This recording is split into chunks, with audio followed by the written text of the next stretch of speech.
Hey guys, and welcome to a 7.5 test server video. In this video we'll be taking a look at the mighty Yakpanzer E100 and the new Patton III. First up, let's take a look at the stats for the Yakpanzer E100.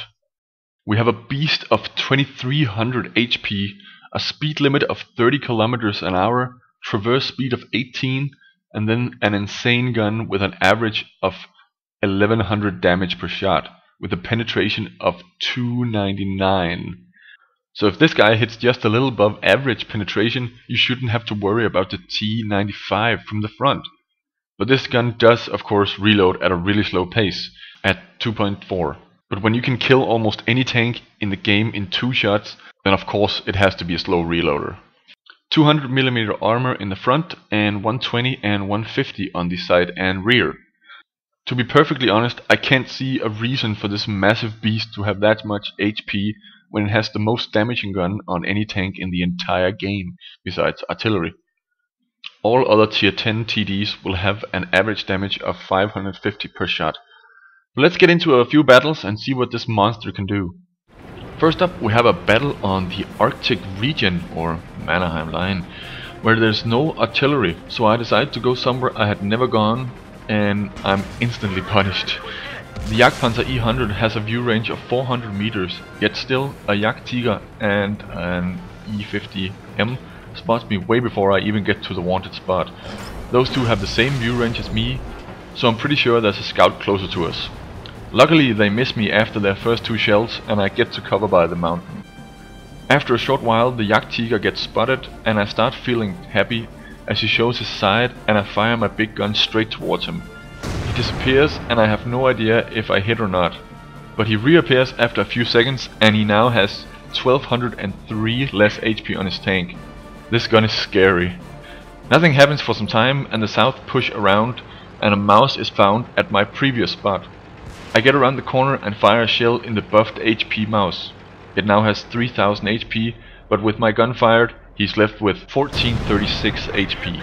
Of course he was already damaged a little, but 1019 HP gone in one shot. Crazy.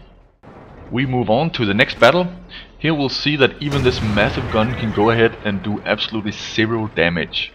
Watch me fire 2 shells into the object, both penetrating yet no damage. I know the shot is in the gun area, but the fact that a gun can soak 1100 damage twice in a row is just silly.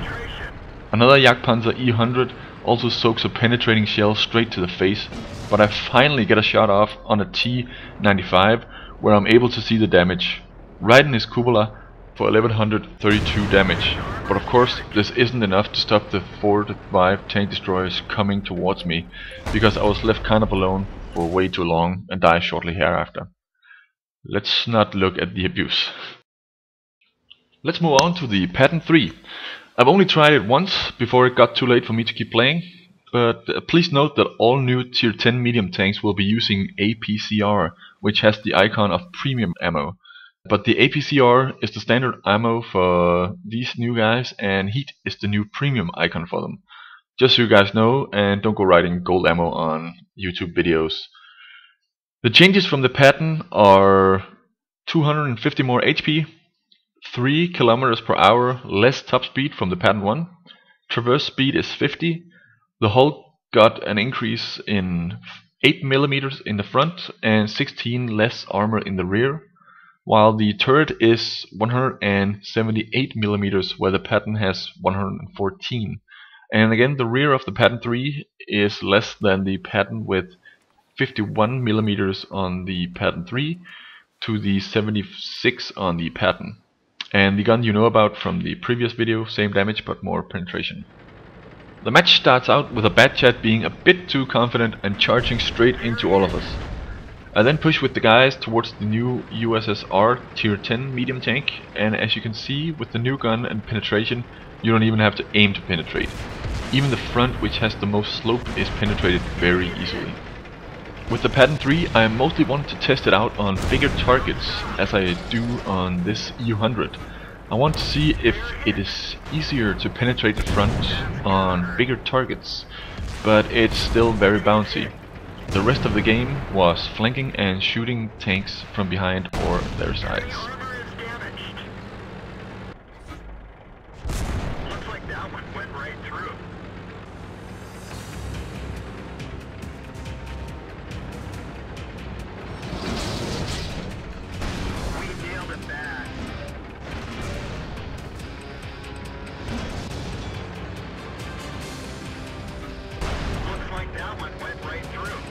After the Yakpanzer E100 was killed, I went home since all their tanks were heading that way. The rest of our team stayed in their base, so I won't survive this. Anyways, as you just saw, I was tracked in open field by my own kind. He then got another shot in on me before I could get to cover, so getting caught in the open field by these new beasts is a very bad idea and you will die fast. So always take the safe route whenever you can. Looks like that one went right through. Track hit. Another tier 10 USSR tank shows up, and once again I don't even aim before firing into his front, and again I penetrate no problem. Overall, these two new tanks are pretty nice. I'm definitely going for the Yakpanzer E100 just because of the sheer force behind that insane gun. I'm not sure if I'll go for either of the new tier 10 medium tanks.